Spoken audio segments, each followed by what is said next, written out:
For 500 years, the crown of wolves had been more prison than prize. Kalen, 23rd Alpha King of the Unified Pax, wore it like the curse it was, a burden that turned his touch to poison, his heart to stone, his rule to fear. The throne room echoed with whispers that never quite reached his ears. Courtiers bowed with reverence that never quite masked their terror. His sovereignty was absolute, his isolation complete. No one approached the Alpha King without purpose. No one spoke to him without permission. No one touched him without suffering. Until her. Isolde moved through the world like a shadow, an Omega servant in a kingdom where her kind were less than afterthoughts. In the vast hierarchy of Blackcrest Keep, she had mastered invisibility. Head down, voice hushed, scent muted by herbs and caution. Better to be overlooked than overpowered. Better to be forgotten than found wanting. Yet fate has a way of illuminating what hides in darkness.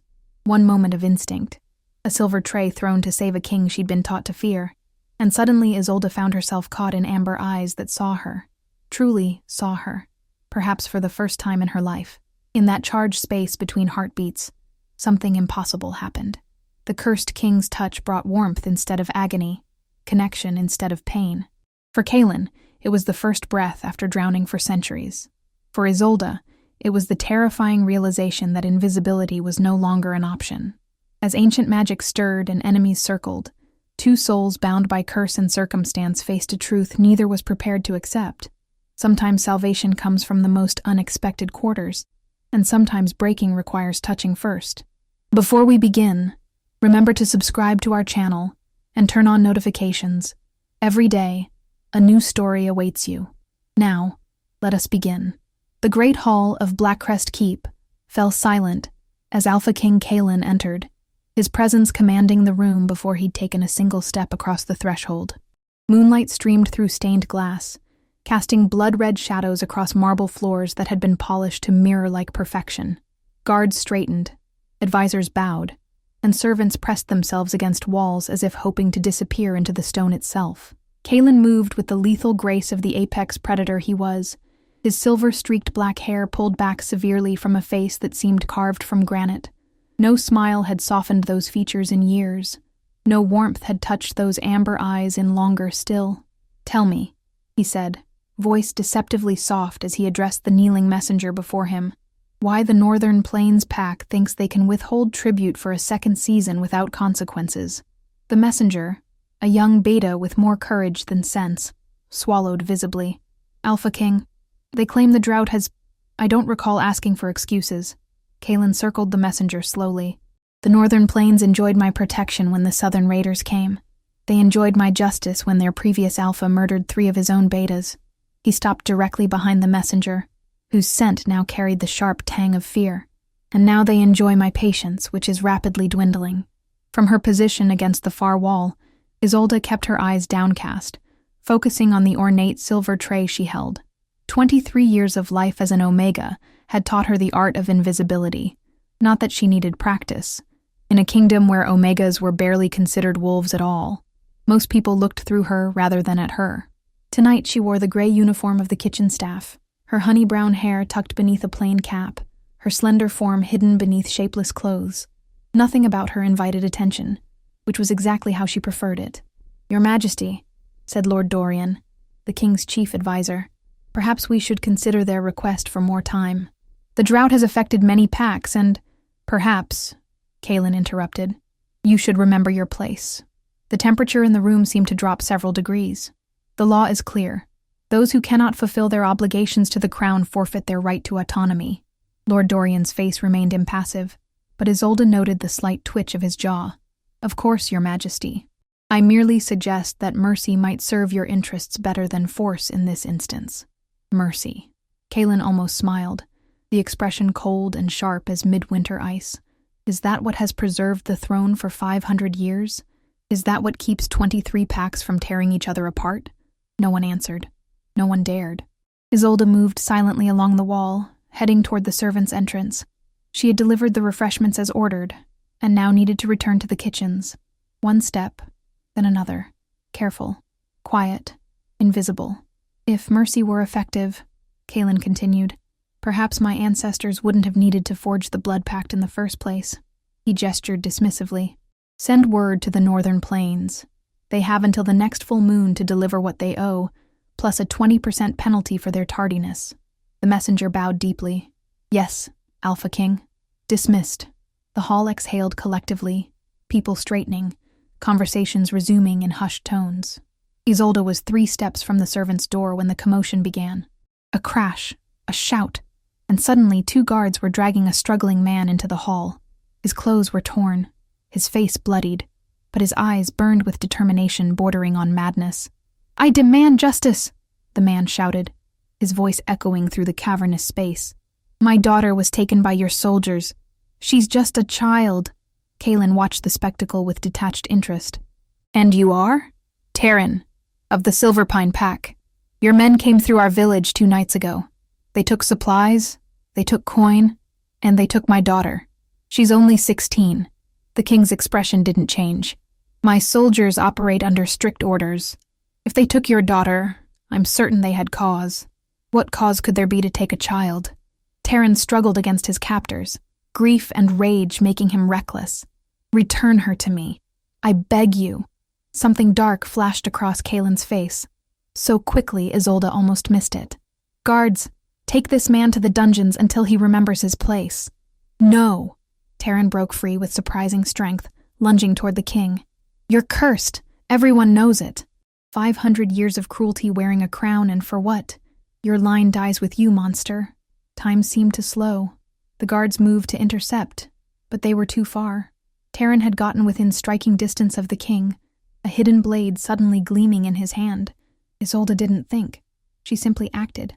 The silver tray left her hands, spinning through the air to strike Terran's wrist with surprising accuracy. The blade clattered to the floor as the guards finally reached him, tackling him to the ground with brutal efficiency. Silence fell, heavy and absolute. All eyes turned to Isolde, who stood frozen in horror at what she'd done. She had drawn attention to herself, the very thing she had spent her life avoiding. Kaelin's gaze found her, amber eyes widening slightly as they locked with her hazel ones. For a heartbeat, Isolde couldn't breathe, couldn't move, couldn't think. Then the king gestured sharply. "Bring her to me." Strong hands gripped her arms, propelling her forward until she stood before the throne.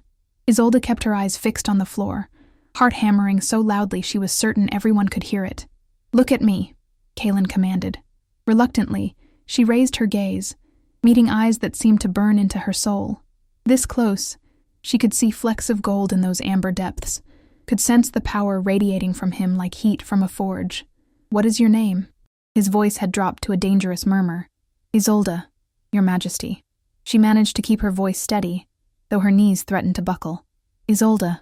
He tested the name, his expression unreadable. "You interfered with royal justice." It wasn't a question, but she answered anyway. I didn't mean to, Your Majesty. I just what?" His eyes narrowed. "He had a knife," she said simply. Kaelin studied her for a long moment, and Isolde felt as if he were peeling back layers of her being, seeing things she kept hidden even from herself.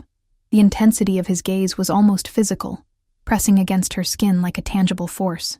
"You're an Omega," he stated, nostrils flaring slightly as he caught her scent. Isolde nodded, knowing denial was pointless. Her status was written in her scent, in the submissive slope of her shoulders, in the way she instinctively made herself smaller in the presence of dominance. An Omega servant who would risk her life for mine. His voice held a note of incredulity. How unexpected. Before she could respond, Lord Dorian stepped forward. "Your Majesty, perhaps we should return to the matter of the northern plains." But Kaelin wasn't listening. He rose from his throne, descending the 3 marble steps to stand directly before Isolde. She fought the urge to retreat, holding her ground despite every instinct screaming at her to flee. "Give me your hand," he commanded. Confused, Isolde extended her right hand, palm up. Kaelin took it, his much larger hand engulfing hers completely. The moment their skin touched, a strange sensation rippled through her, like electricity, but warmer, more alive. The king's eyes widened, his grip tightening reflexively. For the briefest moment, Isolde glimpsed something behind the cold mask he wore. Surprise, confusion, and something that looked almost like fear. Then it was gone, his expression shuddering closed once more. He released her hand abruptly. You will attend me tonight, he said, his voice oddly strained. As a reward for your loyalty. Isolde's stomach dropped. Attend him? What did that mean? The court had heard rumors of the king's appetites, of servants who entered his chambers and were never seen again. Your Majesty, I'm just a kitchen servant, she protested weakly. I don't know how to— You will learn, he cut her off. 7 o'clock. Do not be late. He turned to Lord Dorian. See that she is properly attired. With that, he strode from the hall, leaving Isolde standing in shocked silence. Lord Dorian approached her, his expression carefully neutral. Well, he said quietly, it seems you've caught the king's attention. For your sake, I hope it's brief. Isolde stared after Kaelin's retreating figure, the phantom sensation of his touch still tingling across her palm. What does he want with me? Lord Dorian's mouth twisted into something that wasn't quite a smile. That, my dear, is what we all would like to know. As servants led her away to prepare her for the evening, Isolde couldn't shake the memory of the king's reaction when they touched, that flash of vulnerability, so at odds with everything she knew about Alpha King Kaelin. And beneath her fear, beneath her confusion, a tiny, treacherous part of her wondered what other secrets lurked behind those amber eyes. The royal chambers were nothing like Isolde had imagined. Instead of opulent luxury, she found austere functionality, the quarters of a warrior rather than a king. Dark wood and leather dominated the space, with few adornments save for maps pinned to walls and ancient weapons displayed on stands. A fire burned in a massive stone hearth, casting dancing shadows across the room. Isolde stood just inside the doorway, wearing a simple blue dress that had been hastily altered to fit her slender frame. Her hair, normally hidden beneath caps and hoods, now fell in soft waves past her shoulders. She felt exposed, vulnerable, her hands twisting nervously in the fabric of her skirt. Enter. Kaelin's voice came from deeper within the chambers. And close the door behind you. Heart pounding, she obeyed, the heavy door swinging shut with an ominous click. She followed the sound of his voice to a smaller chamber that appeared to be a study. Bookshelves lined the walls, their shelves crammed with leather-bound volumes and rolled parchments. A large desk dominated the center of the room, covered with papers weighted down by polished stones. Kaelin stood by a window, staring out at the night, his broad shoulders tense beneath a simple black tunic. Without his formal regalia, he looked almost human. Do you know the history of our kingdom, Isolde? He asked without turning. The unexpected question caught her off guard. Some of it, Your Majesty. 500 years ago, these lands were chaos. 23 packs constantly at war, tearing each other apart for territory, for pride, for power. Now he turned, his amber eyes reflecting the firelight. My ancestor, Alaric the Unifier, brought them to heel. He forged the blood pact, binding all packs to a single crown, a single law. Isolde nodded uncertainly, wondering why he was telling her this. What they don't teach, Kaelin continued, his voice dropping lower, is the price he paid for that unity. He gestured for her to sit in a chair opposite the desk. When she did, he remained standing, pacing slowly. Power requires sacrifice, Isolde. Always. For the first Alpha King, that sacrifice was his humanity. Kaelin's eyes grew distant. The blood pact bound the packs, yes, but it also bound Alaric and all his descendants to something darker. Isolde's mouth went dry. A curse, she whispered. His gaze snapped to hers. You've heard the rumors. Everyone has, she admitted. They say the first king made a deal with ancient forces, that each king since has been marked by it. Kaelin laughed, a harsh sound devoid of humor. Marked? That's one way to put it. He approached her chair, looming over her. Tell me, what happened when we touched in the Great Hall? Isolde hesitated. I felt something, like warmth or energy, he finished for her. A current between us. She nodded. Do you know how many people have touched my bare skin in the past decade? He didn't wait for her answer. None. Because when they do, they feel pain. Burning, searing pain that leaves scars on their flesh and nightmares in their minds. Isolde's eyes widened. But I didn't feel pain. No, Kaelin said softly. You didn't. And neither did I. He extended his hand, palm up. Touch me again. She stared at his hand, fear and curiosity warring within her. Slowly she reached out, her fingers hovering over his palm before gently making contact. The sensation returned immediately, warmth spreading up her arm, a pleasant tingling that made her breath catch. Kaelin inhaled sharply, his fingers curling reflexively around hers. "Impossible," he murmured, staring at their joined hands. 500 years, and never. He released her suddenly, turning away. Isolde flexed her fingers, the ghost of his touch lingering on her skin. "Why me?" she asked. "What makes me different?" "I don't know," he admitted, and she was struck by the honesty in his voice. "But I intend to find out." Kaelin returned to his desk, pulling a small, ancient-looking book from a drawer. The curse manifests differently for each king. For some, it was madness. For others, physical deformity. For my father, it was rage so consuming it eventually destroyed him from within. "And for you?" Isolde asked softly. He met her eyes. "Isolation. Everything I touch withers and burns. Until you." The vulnerability in his admission stunned her. This was not the cruel, cold king she had served from afar. This was a man carrying a burden heavier than she could imagine. "I'm not what you think," she said suddenly. "I'm not brave or special. I've spent my life hiding, trying not to be noticed. Yet you threw a tray at an assassin to save me," Kaelin pointed out. "Why?" Isolde considered the question. "I don't know," she answered truthfully. "I just reacted." He studied her for a long moment. "Perhaps that's part of it. You act on instinct, not calculation." He ran a hand through his hair, loosening it from its severe style. "You will stay in the royal wing from now on. I've had quarters prepared adjacent to mine." Panic flared in her chest. "Your Majesty, I can't." "You can and you will," he cut her off. "Until I understand what makes you immune to the curse, you remain under my protection." "Protection?" Isolde echoed. "Or imprisonment." His eyes narrowed. "Choose your next words carefully, Omega." "Forgive me, Your Majesty," she said, lowering her gaze. "But I'm frightened." Kaelin was silent for so long that Isolde risked glancing up. His expression had softened slightly, revealing a glimpse of the man beneath the crown. "I understand fear," he said quietly. "I've lived with it my entire life. The fear that one day, the curse will consume me as it did my father, that I'll lose what little humanity remains to me." He approached her again, this time kneeling before her chair so they were eye to eye.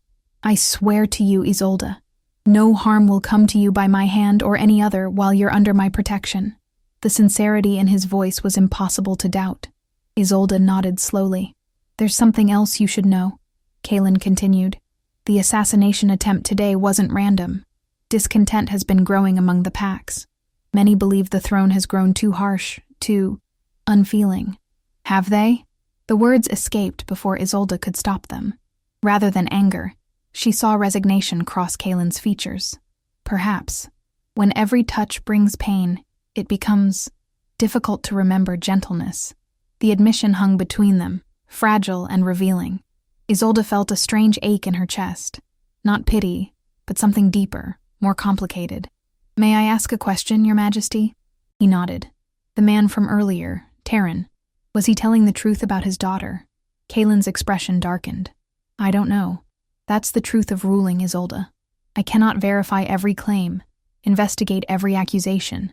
I must trust my commanders, my systems. But if he was telling the truth, then a grave injustice has occurred," Kaelin finished for her, "and it must be rectified." Isolde hesitated, then asked, "Will you look into it?" His eyebrows rose in surprise. "You're very bold for an Omega who was serving in my kitchens this morning." "Forgive me," she said automatically. "No," Kaelin shook his head. "Don't apologize for speaking truth. There are too few in this court who dare." He stood, returning to his desk. "I will investigate Terran's claim. If his daughter was taken unjustly, she will be returned and those responsible punished." Relief washed through Isolde. "Thank you, Your Majesty." "Kaelin," he said unexpectedly. "When we're alone, you may call me Kaelin." The intimacy of the permission startled her. "I couldn't possibly—" "You can," he insisted. "And you will. I've spent 20 years being Your Majesty to everyone around me. I find I would like to hear my name spoken without fear, at least occasionally." Isolde swallowed, then nodded. "As you wish, Kaelin." Something flickered in his eyes. Satisfaction, perhaps, or relief. "It's late. You should rest." He pulled a cord near the desk, and moments later, a servant appeared at the door. Show Lady Isolde to her quarters. Lady Isolde? The title shocked her nearly as much as everything else that had happened. I'm not a lady, she protested quietly. Kaylin's mouth curved into what might almost have been a smile. You are now. Sleep well, Isolde. We have much to discuss tomorrow. As she followed the servant through torchlit corridors, Isolde's mind raced with questions. What did this strange immunity to the king's curse mean? What would happen when the court discovered an Omega kitchen servant had been elevated overnight? And most troubling of all, why did her heart race when Kaylin looked at her, when he spoke her name? Her new quarters were luxurious beyond anything she had ever experienced. A large chamber with a canopied bed, plush rugs, and windows overlooking the moonlit gardens. A small adjoining room held a copper bathtub, already filled with steaming water scented with lavender. Isolde sank onto the edge of the bed, overwhelmed. This morning she had been invisible, unremarkable, safe in her anonymity. Now she had caught the attention of the most dangerous man in the kingdom, a man cursed by ancient magic, a man whose touch brought pain to everyone but her. As she prepared for bed, Isolde couldn't shake the memory of Kaylin's face when he'd knelt before her, the weariness in his eyes, the weight of centuries of isolation carved into the lines around his mouth. The curse had shaped him, hardened him, but beneath it all, she had glimpsed something else, the man beneath the monster, the heart beneath the crown. And despite everything, despite the danger, despite the uncertainty, Isolde found herself wondering if she was the first person in 500 years to see it. Word of Isolde's elevation spread through Blackcrest Keep like wildfire. By morning, servants who had once looked through her now watched her with wary curiosity. Guards who had never acknowledged her existence stood at attention when she passed, and nobles who wouldn't have spared an Omega a second glance now studied her with calculating eyes.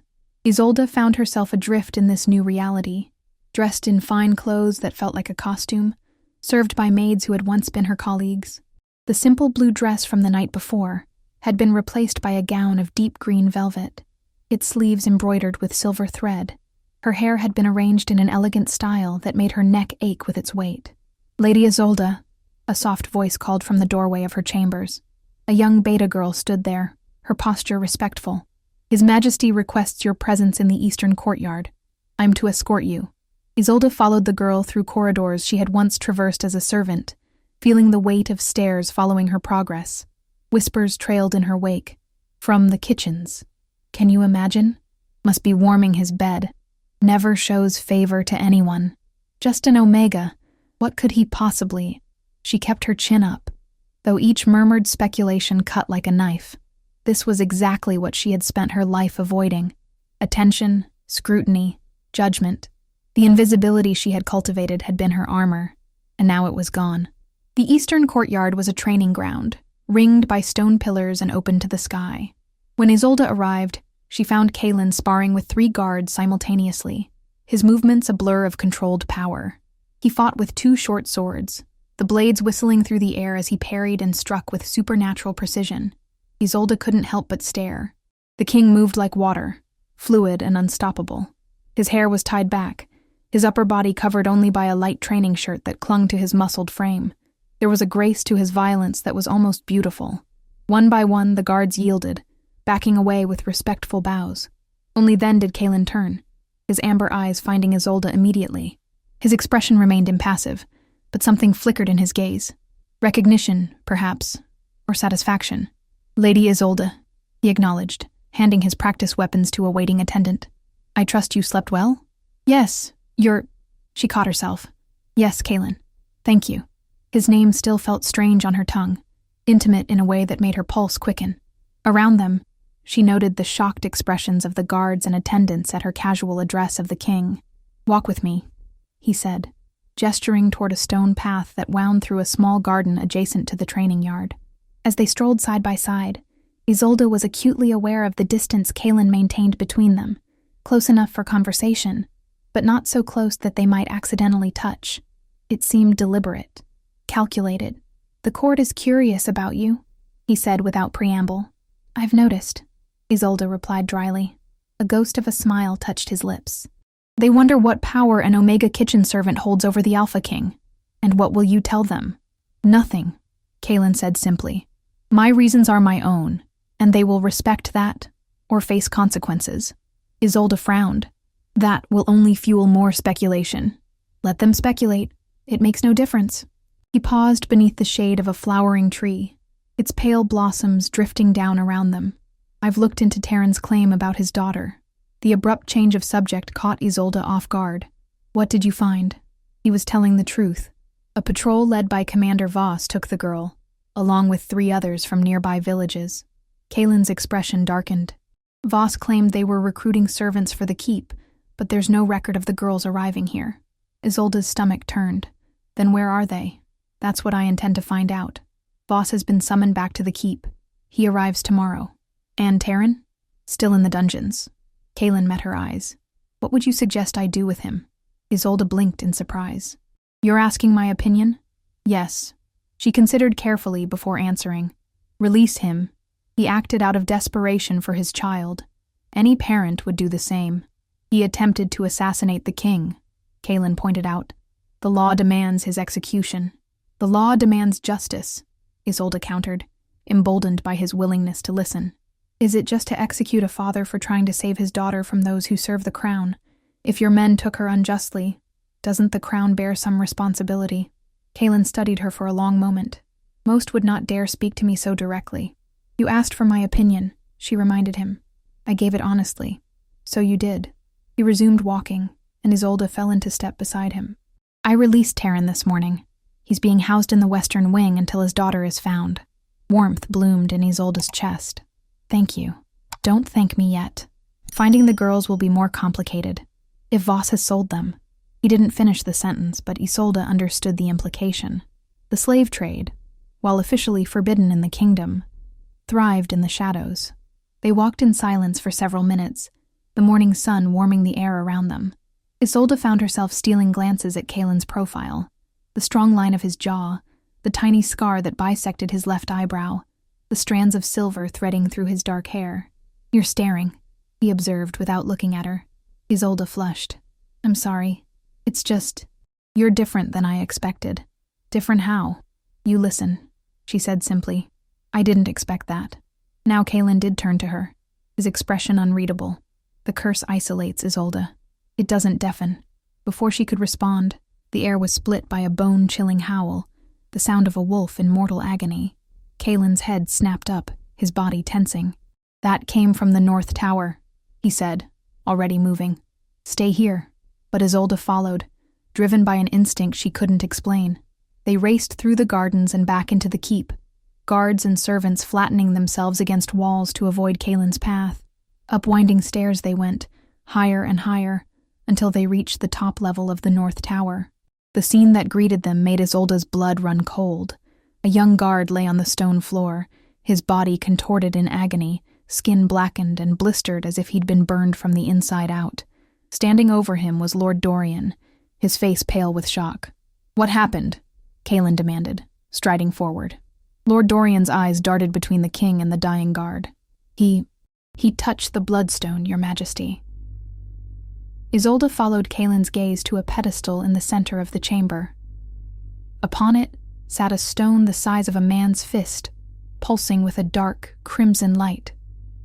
She could feel its power from across the room, an ancient, malevolent energy that made her skin crawl. Kaylin knelt beside the guard, who was now gasping for breath, his eyes wild with pain. Who gave you permission to enter this chamber? He asked, his voice surprisingly gentle. No one, the guard choked out. I was curious. The door was unlocked. I just wanted to see. His words ended in another howl as a fresh wave of agony tore through him. Kaylin's expression hardened. The bloodstone is not meant for curious eyes, he said. Its power is bound to the royal line alone.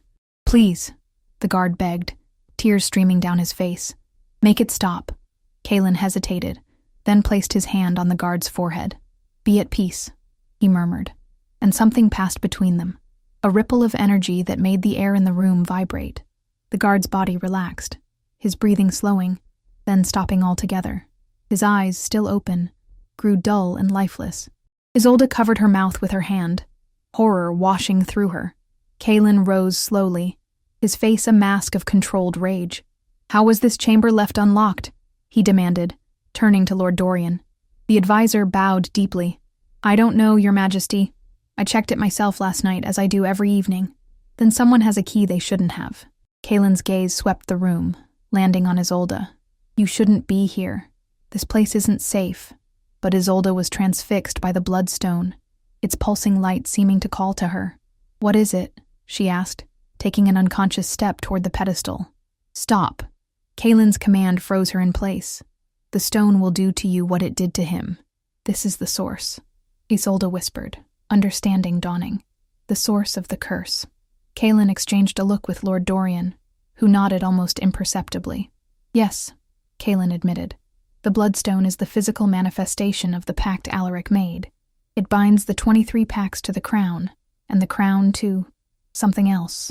Something dark," Isolde murmured. "The stone must be touched by the reigning monarch once each year," Lord Dorian explained, his scholarly tone at odds with the grim scene before them, "to renew the pact and maintain the kingdom's unity. And each touch strengthens the curse," Kaelin added. "Each touch takes more of my humanity." Isolde looked from the dead guard to Kaelin, horror and pity warring within her. "There must be a way to break it. Many have tried. All have failed." Kaelin's voice was flat, resigned. "The pact is bound by blood and can only be undone by the same." Lord Dorian cleared his throat. "Your Majesty, perhaps Lady Isolde should return to her chambers while we deal with this unfortunate situation." Kaelin nodded. "Take her back, and double the guard on her quarters." "I don't need guards," Isolde protested. "You do," Kaelin insisted. "Someone left this chamber unlocked deliberately. Whether they intended to harm the stone or simply lure someone to their death, they're a threat to the crown. And now to you." "To me?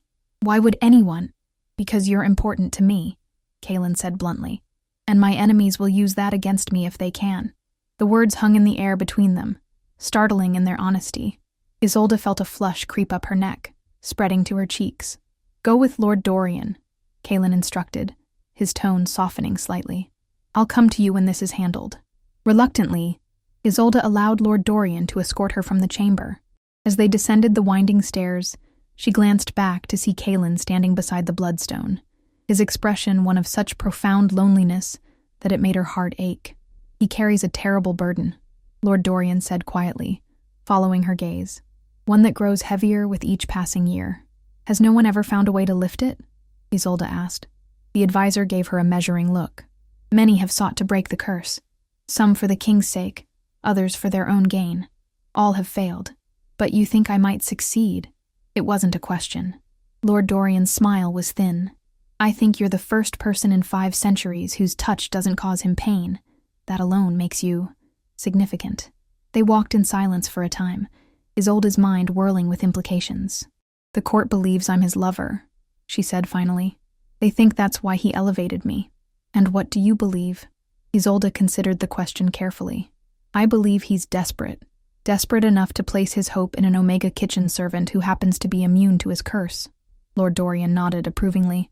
"Perspicacious. But be careful, Lady Isolde. Hope is a double-edged sword.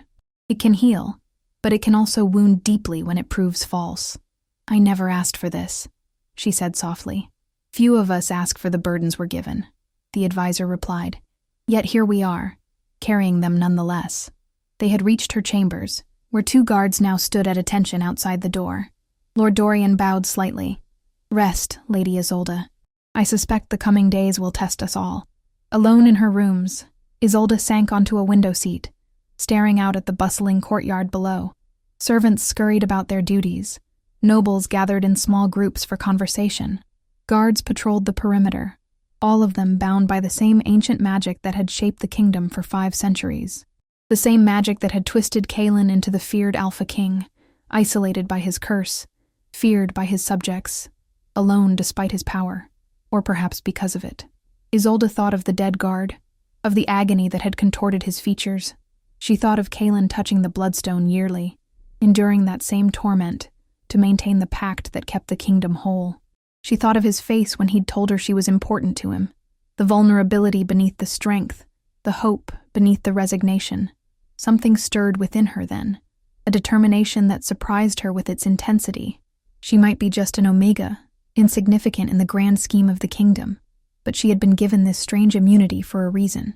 Perhaps it was time to discover what that reason was. 3 days after the incident in the North Tower, Isolde stood in the royal library, surrounded by ancient texts and scrolls. Dust motes danced in shafts of afternoon sunlight as she pored over yet another account of the Blood Pack's creation. Her eyes burned from hours of reading, and her fingers were stained with ink from handling fragile parchments. Lord Dorian had granted her access to these restricted archives at Kaelin's command, though the advisor had seemed skeptical of her research. "Many scholars have sought answers in these texts," he told her. "None have found what they sought." Yet Isolde persisted. Something about the curse nagged at her, inconsistencies in the various accounts, details that didn't quite align. If she could just find the right thread to pull. "You should rest," a deep voice said from behind her. Isolde turned to find Kaelin watching her from the doorway, his tall frame silhouetted against the corridor's torchlight. Despite the formal council meeting he'd been conducting all morning, he'd discarded his ceremonial attire in favor of simpler clothes, a concession to comfort she'd noticed he made whenever possible. "I'm fine," she insisted, though her stifled yawn betrayed her. Kaelin approached, careful as always to maintain distance between them.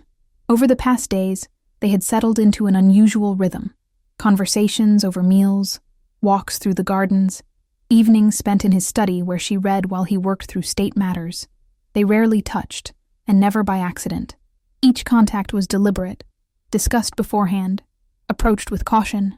Each touch strengthened the strange connection between them, a bond neither could explain but both increasingly relied upon.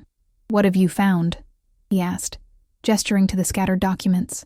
Isolde sighed, pushing a strand of hair behind her ear. "Contradictions, mostly. This account claims Alaric made the pact with elder wolf spirits. This one suggests it was with something darker, shadow beings from beyond our realm. And this," she tapped a particularly ancient scroll, "this mentions a woman, someone called the Crimson Lady, who helped forge the Bloodstone." Kaelin frowned. "I've never heard of such a person." "Exactly. It's as if parts of the story have been deliberately obscured." Isolde picked up a small, leather-bound journal. "This belonged to King Edric, your great-grandfather. He writes about seeking a counterbalance to the curse, something he believed could neutralize its effects. Did he find it?" The journal ends abruptly. The last entry mentions traveling to the eastern mountains to consult with a seer. Isolde looked up at Kaelin. "What happened to him?" "He died there," Kaelin said quietly. "A hunting accident. Or so the official record states. My grandfather never spoke of it." Isolde set the journal down carefully. "I don't think it was an accident. I think he found something someone didn't want discovered." Kaelin's expression was unreadable. "You believe there's a conspiracy spanning centuries?" "I believe truth is often inconvenient for those in power," she replied. "And I believe the curse can be broken." A shadow crossed Kaelin's face. "Even if that were possible, breaking the blood pact would dissolve the kingdom's unity. The pacts would return to war, to chaos." "Not necessarily." Isolde stood, wincing as her stiff muscles protested. "The pacts have been united for 500 years. Laws, trade, marriages, everything has been integrated. Breaking the curse doesn't mean breaking the kingdom." Kaelin shook his head. "You don't understand the nature of wolves, Isolde. Without the power of the pact binding them, without the curse corrupting the crown," she interrupted, "the king could lead through respect rather than fear, through loyalty rather than coercion." Their eyes met across the table, a silent battle of wills. Then, unexpectedly, Kaelin smiled, a small, genuine expression that transformed his entire face. "You continue to surprise me," he said softly. Isolde felt her cheeks warm. "Is that good or bad?" "Good," he decided. "Surprising is definitely good." The moment stretched between them, something unspoken passing in the air. Then Kaelin cleared his throat. "Commander Voss arrived this morning," he said. "He's being held in the western dungeons." Isolde straightened, her research momentarily forgotten. "What does he say about the missing girls?" "Nothing yet. I thought perhaps..." Kaelin hesitated. "I thought you might want to be present when I question him." Surprise flashed through her. "Me? Why?" "Because you care about the outcome," he said simply. "And because I value your insight." The admission touched something deep within Isolde. In her entire life, no one had ever valued her opinion, her presence, especially not someone as powerful as the Alpha King. "When?" she asked. "Now, if you're willing." Isolde nodded, gathering her resolve. I'm willing. They walked side by side through the keep's corridors. A curious pair, the imposing Alpha King and the former kitchen servant who now commanded nearly as many whispers as he did. Guards bowed as they passed, servants scurried out of their way, and nobles watched with calculating eyes. They're saying I've enchanted you, Isolde murmured, nodding toward a cluster of courtiers who quickly looked away. That I've used Omega wiles to cloud your judgment, Kaelin snorted. And yet none can explain how an Omega with no pack, no wealth, and no political connections could possibly benefit from such manipulation. Perhaps I simply enjoy the luxury, she suggested with a small smile. If that were true, you wouldn't spend 12 hours a day in a dusty library. They descended into the dungeons, the air growing cooler and damper with each step. Torches flickered in iron sconces, casting long shadows across stone walls. The guard at the entrance snapped to attention, hurriedly unlocking the heavy door. Your Majesty, we've prepared the interrogation chamber as ordered. Kaelin nodded. Bring the prisoner. The interrogation chamber was a small, windowless room containing only a table and 3 chairs. Isolde took a seat beside Kaelin, her back straight, hands folded in her lap to hide their slight trembling. She had never participated in an official interrogation before, had never faced a man accused of such crimes. Commander Voss was brought in moments later, his hands shackled before him. He was a big man, heavily muscled, with a face that might have been handsome if not for the perpetual sneer that twisted his features. He offered a perfunctory bow to Kaelin before his gaze shifted to Isolde, curiosity and contempt mingling in his expression. Sit, Kaelin ordered. Voss obeyed, though his posture remained defiant. What is this about, Your Majesty? I've committed no crime. 4 girls from the Northern Plains region were taken by your patrol 2 weeks ago, Kaelin said coldly. They never arrived at the keep. Explain. Voss's expression didn't change. We recruited several servants. Yes. If they didn't arrive, perhaps they ran away. These northern girls are wild, undisciplined. You're lying, Isolde said quietly. Voss's eyes narrowed. And who are you to accuse a commander of the royal army? Some Omega whore the king has taken a fancy to? Before Isolde could respond, Kaelin moved, faster than seemed possible, his hand closing around Voss's throat. The commander's eyes bulged as Kaelin lifted him, chair and all, several inches off the ground. You will address Lady Isolde with respect, Kaelin growled, his voice deeper, rougher, his eyes flashing with golden light. Or I will tear out your tongue. Isolde touched Kaelin's arm gently. Kaelin, please. For a moment she thought he wouldn't respond. Then slowly, he lowered Voss back to the ground, releasing him. The commander coughed, rubbing his throat, genuine fear replacing his earlier arrogance. Now, Kaelin continued as if nothing had happened. Let's try again. Where are the girls? Voss swallowed, his gaze darting between Kaelin and Isolde. I sold them, he admitted finally, to traders from the Eastern Territories. Isolde felt sick. Slave traders. Voss nodded, not meeting her eyes. Why? Kaelin demanded. Money, Voss said simply. The royal army pays poorly, and I have debts. Where were they taken? Isolde asked, struggling to keep her voice steady. East, across the border, to the markets in Ravenport. Kaelin's jaw tightened. Ravenport is 3 days' ride from here. By now they could be anywhere. Not necessarily, Voss said quickly, sensing an opportunity. The main auction isn't until the full moon. If you leave now, you might reach them before they're sold. Isolde looked at Kaelin. We have to try. We? He raised an eyebrow. I'm coming with you, she said firmly. It's too dangerous. The girls will be frightened, traumatized. They need a gentle presence, not just armed men. Kaelin studied her for a long moment, then nodded reluctantly. Very well. We leave within the hour. He turned back to Voss. As for you, Commander, your crimes warrant execution. Voss paled. Your Majesty, I've told you everything. Surely that merits some leniency? You sold innocent girls into slavery for profit, Kaelin said coldly. There is no leniency for such an offense. The execution will wait, Isolde interjected, surprising both men. Until we return with the girls, if they confirm his story. Voss looked at her with dawning hope. Kaelin frowned. Why delay justice? He asked. Because we might need more information, Isolde pointed out pragmatically. And because I believe punishment should serve a purpose beyond vengeance. Let him sit in the dungeons, contemplating his fate. Death is too quick. Something shifted in Kalen's expression. Respect, perhaps, or admiration. He nodded slowly. As you wish. Return the prisoner to his cell, he ordered the guards. We'll deal with him when we return. As Voss was led away, Kalen turned to Isolde. You continue to surprise me, he said again. Is that still good? She asked. Yes, he confirmed, though sometimes unsettling. They left the dungeons, climbing back into the daylight. Servants were already rushing about, preparing for the king's departure.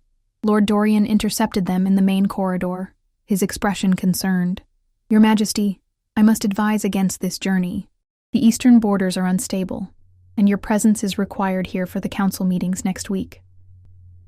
The meetings will wait, Kalen said firmly. I'm going to Ravenport. Lord Dorian's gaze shifted to Isolde, a hint of accusation in his eyes. And I suppose Lady Isolde suggested this course of action? The decision is mine, Kalen replied, his tone leaving no room for argument. You will oversee the kingdom in my absence, as you have done before. The advisor bowed stiffly. As you command, Your Majesty. As they continued toward their chambers to prepare for the journey, Isolde couldn't shake the feeling that Lord Dorian's disapproval went beyond simple concern for protocol. There had been something in his eyes when he looked at her, something calculating, almost fearful. He doesn't trust me, she murmured. Dorian doesn't trust anyone, Kalen replied. It's what makes him valuable as an advisor. He sees threats everywhere. And am I a threat? Kalen's steps slowed, and he turned to face her. You're a disruption to the established order. For someone like Dorian, who has built his life around that order, disruption is threatening. And for you? Isolde asked softly. What am I to you? The question hung between them, weighted with all they had shared in the past days. Conversations that stretched into the night, the careful, deliberate touches that eased the burden of his curse, the growing trust that had formed between them. Kalen began, then stopped, seeming to search for the right words. You're the first person in 20 years who has seen me as more than the crown I wear. The first who has touched me without fear or pain. The first who has challenged me and made me question the weight I carry. He stepped closer, close enough that she could feel the warmth radiating from him. Your hope, Isolde. Something I'd forgotten how to feel. The raw honesty in his voice made her breath catch. Without thinking, she reached out, taking his hand in hers. The now familiar warmth spread up her arm, but this time it was accompanied by something else. A tightening in her chest, a flutter in her stomach, a certainty that this connection between them was more than just immunity to a curse. I'll pack for the journey, she said, gently releasing his hand. Meet you at the stables in an hour? Kalen nodded, something unreadable flickering in his eyes. An hour. As Isolde hurried to her chambers, her mind raced with preparations. Practical clothing for travel, supplies they might need, questions about the route, but beneath it all ran a current of something both terrifying and exhilarating. In the span of a week, she had gone from invisible servant to the confidant of a king, from avoiding attention to standing at the center of court intrigue, from fearing the Alpha King to what? Isolde paused in the act of folding a cloak, the realization washing over her like a wave. She was falling in love with him, with the man behind the crown, behind the curse, the man who listened when she spoke, who valued her insights, who looked at her as if she were something precious rather than disposable. The thought should have frightened her. Instead, it filled her with a strange, quiet certainty.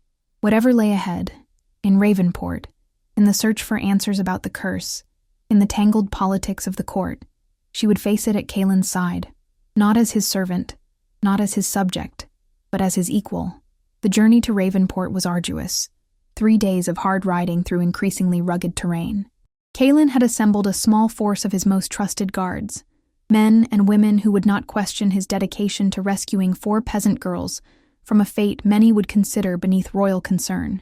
They traveled in silence for much of the way, stopping only when necessary to rest the horses or snatch a few hours of sleep. Isolde, though unaccustomed to such travel, kept pace without complaint. Each night, she collapsed into exhausted slumber beside the campfire, only to rise before dawn, ready to continue. On the 3rd day, as they crested a hill overlooking the eastern sea, Ravenport came into view, a sprawling port city of stone and timber, its harbor crowded with ships from across the known world. Unlike the orderly structure of Blackcrest Keep, Ravenport was a chaotic maze of narrow streets and crowded markets, a place where laws were suggestions and coins spoke louder than rank. "The auction house is near the harbor," Kaelin said as they approached the city gates. "But we can't simply storm in as representatives of the crown. Slavery may be illegal in our kingdom, but here it's a thriving industry with powerful protectors." "So what's the plan?" Isolde asked. Kaelin's mouth curved into a grim smile. "We go undercover, as buyers." The disguise was simple but effective. Kaelin and Isolde posed as wealthy merchants from the Western Territories, seeking servants for their estate. The royal guards dispersed throughout the city, gathering information and securing escape routes. By nightfall, they had confirmed Voss's information. A major auction was indeed scheduled for the following evening, with fresh northern stock prominently advertised. "Tomorrow, then," Kaelin said as they settled into their rooms at a harbor inn. "We attend the auction, identify the girls, and extract them. And if they've been separated, sold to different buyers?" Isolde pressed. "Then we find them all," Kaelin replied with quiet determination. "Whatever it takes." That night, Isolde dreamed of the bloodstone, its crimson light pulsing like a heartbeat, calling to her. In the dream, she reached for it, her fingers brushing its surface. She woke with a gasp, her heart racing. Outside, the first light of dawn was breaking over the harbor. Today they would rescue the girls. Today they would begin to make things right. But as Isolde rose and prepared for what lay ahead, she couldn't shake the lingering echo of the dream, the stone's call, the feeling that something momentous was approaching, a turning point they could not avoid. The day passed in a blur of preparation and nervous anticipation.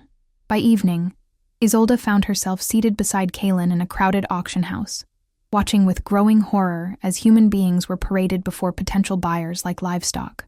And then, finally, they appeared. 4 frightened girls, no older than 16, huddled together on the auction block. Taryn's daughter was easily identifiable by her distinctive red hair, her eyes downcast, her slender shoulders hunched in defeat. "Lot 15, the auctioneer announced. 4 northern girls, untrained but healthy. Bidding starts at 100 gold pieces." Kaelin raised his hand, and the bidding began.